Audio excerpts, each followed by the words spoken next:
and welcome. My name is Tish, and I'm going to be telling my story.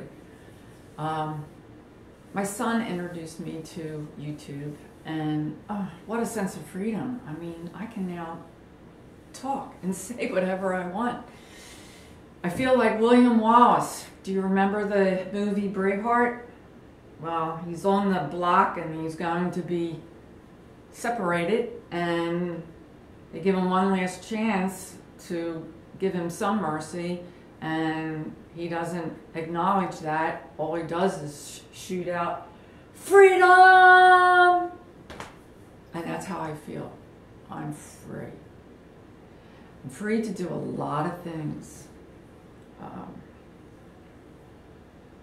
One thing I'm going to do is, I know of a direct descendant of William Wallace. I hope to meet him sometime in February, this February, 2015.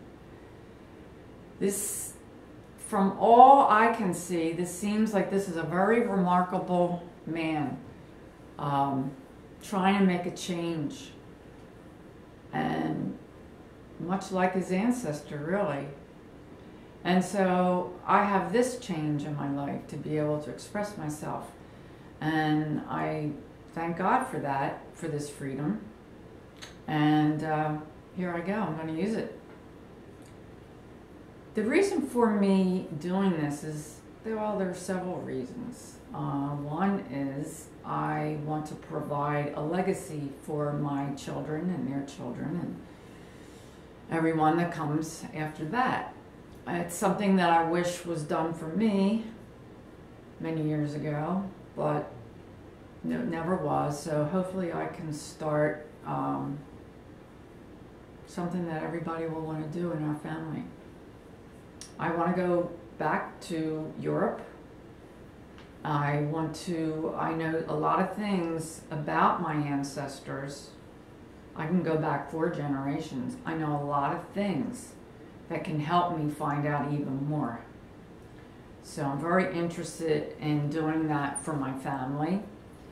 And well, also for my family, but more to help people and to realize my story and how I've gotten to this point.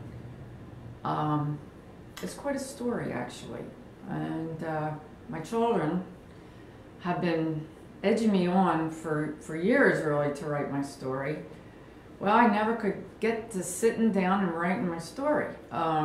First off, I'm not supposed to sit any longer than 15 minutes, and I'll explain that way later on.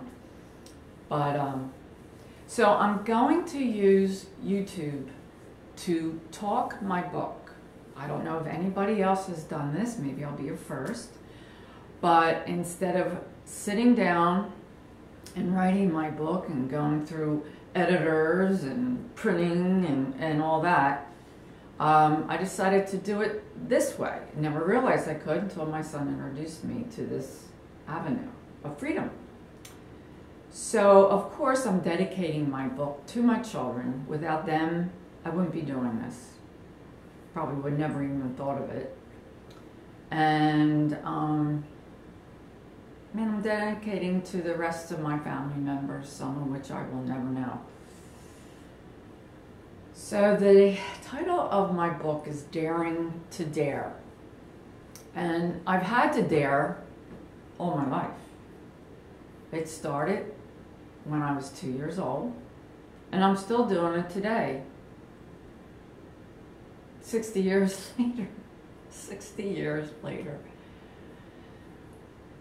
But I've learned how to survive. I've learned how to fight for my rights. I've learned so many things in the course of my struggles. And maybe that's the way you really do learn, the hard way. And the way that you can help people. Because I really want to help people.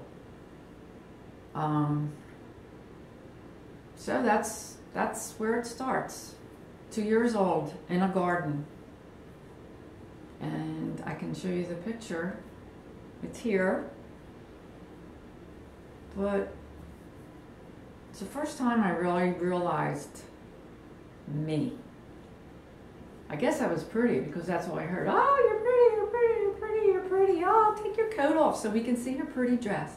I know it was Easter, 25 months after my birthday, 3/15/52.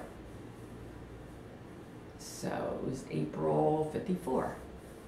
And everybody made such a fuss that I finally realized, I remember that day vividly in my mind.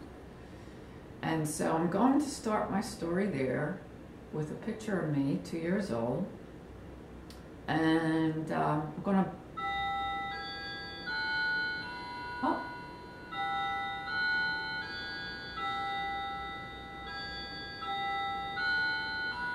Oh.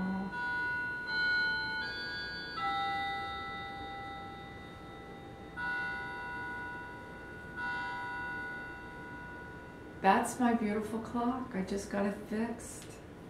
And it's telling me it's 2 o'clock in the afternoon on January the 31st, 2015. I'm going to say goodbye for now. I'll be back. It's okay, honey.